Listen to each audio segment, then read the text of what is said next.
የቤተ ክርስቲያናችን አባቶች፣ የተወደዳችሁ የእግዚአብሔር ቤተሰቦች፣ ምእመናን፣ ምእመናት፣ ዛሬ በቤተ ክርስቲያናችን የጌታችን የአምላካችን የመድኃኒታችን የኢየሱስ ክርስቶስን አምላክነት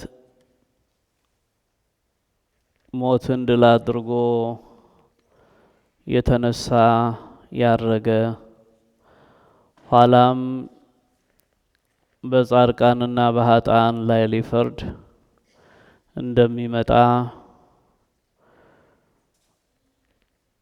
በአሕዛብ መካከል ወንጌልን የሰበኩ ስለ ጌታችን ምስክርነት የሰጡ ከትንሣኤውና ከዕርገቱ በኋላ የነበረው የቤተ ክርስቲያን ጉዞ ምን ያህል ከፍ እንዳለ የምንማርባቸው ሁለቱ የዓለም ብርሃናት የወንጌል መምህራን የቤተ ክርስቲያን ምሰሶ የስብከተ ወንጌል ምሰሶ ተብለው የሚጠሩ ቅዱስ ጴጥሮስና ቅዱስ ጳውሎስ ይታሰባሉ። እነዚህ ሐዋርያት ያስተማሩት በቤተ አሕዛብ ነው። ስብከተ ወንጌል መጀመሪያ የተሰበከላቸው አይሁድ ናቸው።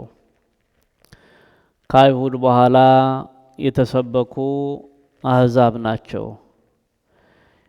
ያ የመጀመሪያው መቶ ክፍለ ዘመን በዓለም ላይ ኃያል የነበረ መንግስት የሮም መንግስት ነበረ። ሮማውያን ከቤተ መንግስቱ ጀምሮ የሚያምኑት የሚያመልኩት በጣዖት ነው። ጣዖታቸውን የማይቀበል አቋማቸውን ሐሳባቸውን የሚቃወም የሚደርስበት ቅጣት የሚፈጸምበት ግፍ በጣም ጽኑ ነበረ። ስለዚህ ማንም ሰው በቀላሉ እግዚአብሔር ካረዳው በስተቀር የቤተ መንግስት ሰዎችን ለመናገር እውነትን አውጥቶ ለመመስከር አይደፍርም። መንፈስ ቅዱስ በወረደ ጊዜ ድፍረትን፣ ብርታትን፣ ኃይልን ያገኙ መንፈስ ቅዱስ ያበረታቸው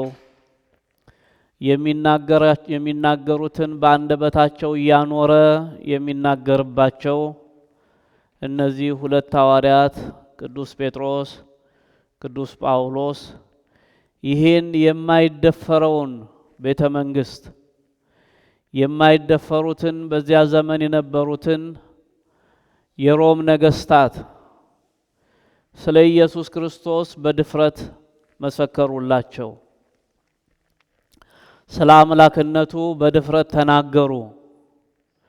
አዎ ከሙታን ተለይቶ ተነስቷል፣ እኛ ምስክሮቹ ነን እያሉ ሐዋርያት እንደመሰከሩ ቅዱስ ጴጥሮስ መሰከረ።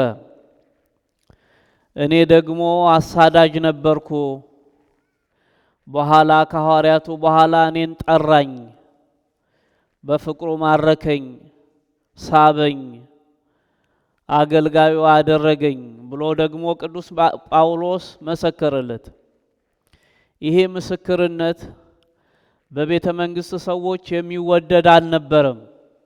ክርስቲያኖች የምንናገረው እውነት ሰዎች ሊቀበሉ የሚችሉበት እድል ስላላቸው ወይም ይሰሙናል ብለን በእኛ በተመቸው ሁኔታ ስላሰናዳን ስላዘጋጀን ብቻ አይደለም። የእግዚአብሔር ቃል በየቦታው ያለ ፍርሃት በየስፍራው የሚቃወሙንም ቢሆኑ የሚጠሉንም ቢሆኑ የሚያስፈሩም ቢሆኑ በድፍረት መናገር ይፈልጋል። እውነትን መሸሸግ አይገባም። እውነትን ማድበስበስ አይገባም። እነዚህ ቢነገራቸው ይህንን ችግር ያመጡብኛል፣ ይህንን መከራ ያመጡብኛል እንዳንል የሚያስደፍር የሚያበረታ መንፈስ ቅዱስ አበረታቸውና እነዚህ ሐዋርያት እውነቱን ተናገሩ። አምነው የተከተሉ ነበሩ። የቤተ መንግሥት ሰዎችን ግን አላስደሰታቸውም። ቅዱስ ጴጥሮስን ቅዱስ ጳውሎስን እያያዙ እያሰሩ ብዙ ጊዜ አንገላተዋቸዋል። የታሰሩበት እስር ቤት ምን ያህል ከባድ ቦታ እንደነበረ ዛሬ ድረስ ያ የታሰሩበት ቦታ በቅርስነት ተይዞ እድል ያላቸው ሰዎች ዛሬ ይጎበኙታል። ሮም ስትሄዱ አንዱ የምትጎበኙት ስፍራ እነዚህ ቅዱሳን ታስረው የሚንገላቱባቸው ቦታዎች ናቸው። በተለይ እስር ቤቶቹን ስታዩዋቸው የቦታው ቅዝቃዜ ሰው መቆምም ሆነ መቀመጥ የሚቸገርበት ቦታ እንደነበረ፣ ምን ያህል ስለ ክርስቶስ እንደተንገላቱ፣ ምን ያህል ስለ ስሙ መከራ እንደተቀበሉ፣ ምን ያህል እንደተገፉ፣ መብታቸው እንደተገፈፈ እንማርባቸዋለን።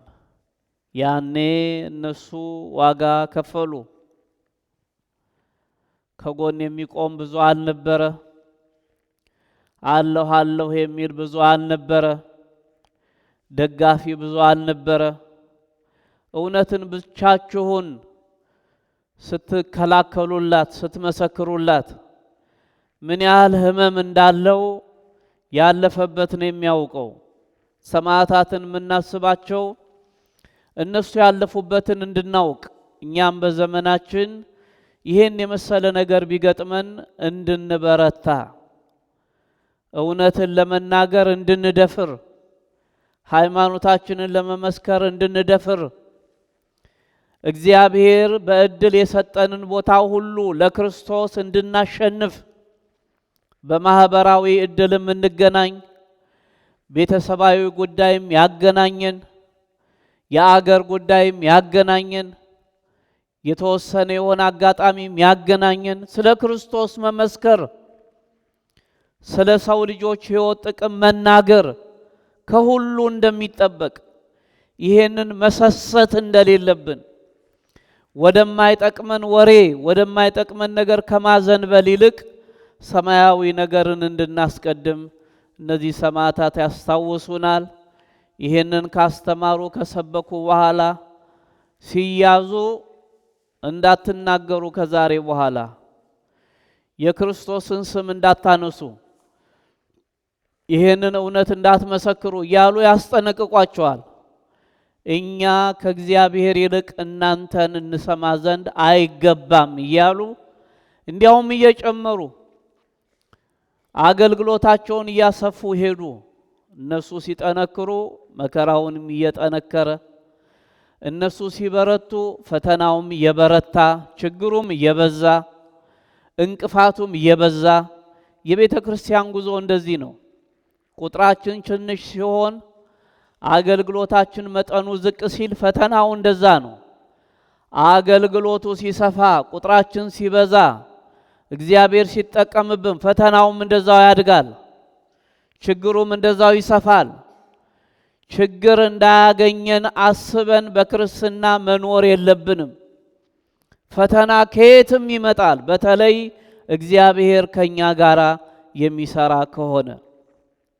መጨረሻ እነዚህን ሁለት ሐዋርያት ይዘው አልተው ቢሏቸው፣ ካስጠነቀቋቸው እውነት አልለይ ቢሏቸው፣ ቢያስሯቸው፣ ቢያንገላቷቸው፣ እጅ አልሰጥ ሲሏቸው መጨረሻ ፈርደው ቅዱስ ጴጥሮስን ቁልቁል በመስቀል ቅዱስ ጳውሎስን ደግሞ አንገቱን ሰይፈው በዛሬው ቀን በሮም ንጉሥ በቄሳሩ በኔሮን ዘመነ መንግስት ሰማዕትነት ተቀበሉ።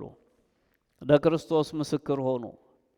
ያኔ እነሱም መከተል አንገት ያስደፋ ነበረ። ያኔ ትምህርታቸውን መስማት ለእስር ይዳርግ ነበረ። ያኔ እነሱ ያስተማሩትን ክርስቶስን መከተል ዜግነት ያስገፍፍ ነበረ፣ ዜግነት ያስነጥቅ ነበረ። ዛሬ ሂዱ፣ ምድረ ኢጣሊያን ጎብኙ፣ ሮምን ጎብኙ። እያንዳንዱ አደባባይ እያንዳንዱ ቦታ ቋሚ ምስክር ሆኖ የሚናገረው ቅዱስ ጳውሎስን ነው፣ ቅዱስ ጴጥሮስን ነው። ያ ስብከት በሕይወት ብቻ አይደለም የጠበቀው። ዛሬ የዚያ ምድር ሰዎች ከቱሪዝም የሚያገኙት ገቢ የቅዱስ ጴጥሮስን መቃብር፣ የቅዱስ ጴጥሮስን ቤተ መቅደስ፣ የቅዱስ ጳውሎስን መቃብር፣ የቅዱስ ጳውሎስን አገልግሎት መጎብኘት ገቢ ያስገኛል። የሰው ልጅ ኑሮ መሰረት ሆኗል። ጨክኖ የእግዚአብሔርን ሥራ በዘመናችን መስራት መጨረሻ የሚያስከፍለን ይህን የመሰለ ዋጋ ነው። በምድር እግዚአብሔር ያከብረናል። በምድር ብቻ አይደለም፣ በመንግስቱም በመጣ ጊዜ ያከብረናል፣ የረፍት ስፍራ ይሰጠናል። እና እንድንጨክን እንድንበረታ ሐዋርያቱን እንድንከተል ሌላ ነገር አይደለም የሚያስፈልገው። አሁን መከተል እነሱን ነው፣ አራያ ማድረግ እነሱን ነው። እግዚአብሔር አምላካችን በረከታቸውን ያሳድርብን። በዘመናችን እንደነሱ ምስክርነት ሰጥተን መጨረሻ አምላካችን እግዚአብሔር ዋጋችንን እንዲከፍለን በመንግስቱ ረፍት እንዲሰጠን ቅዱስ ፈቃዱ ይሁንልን።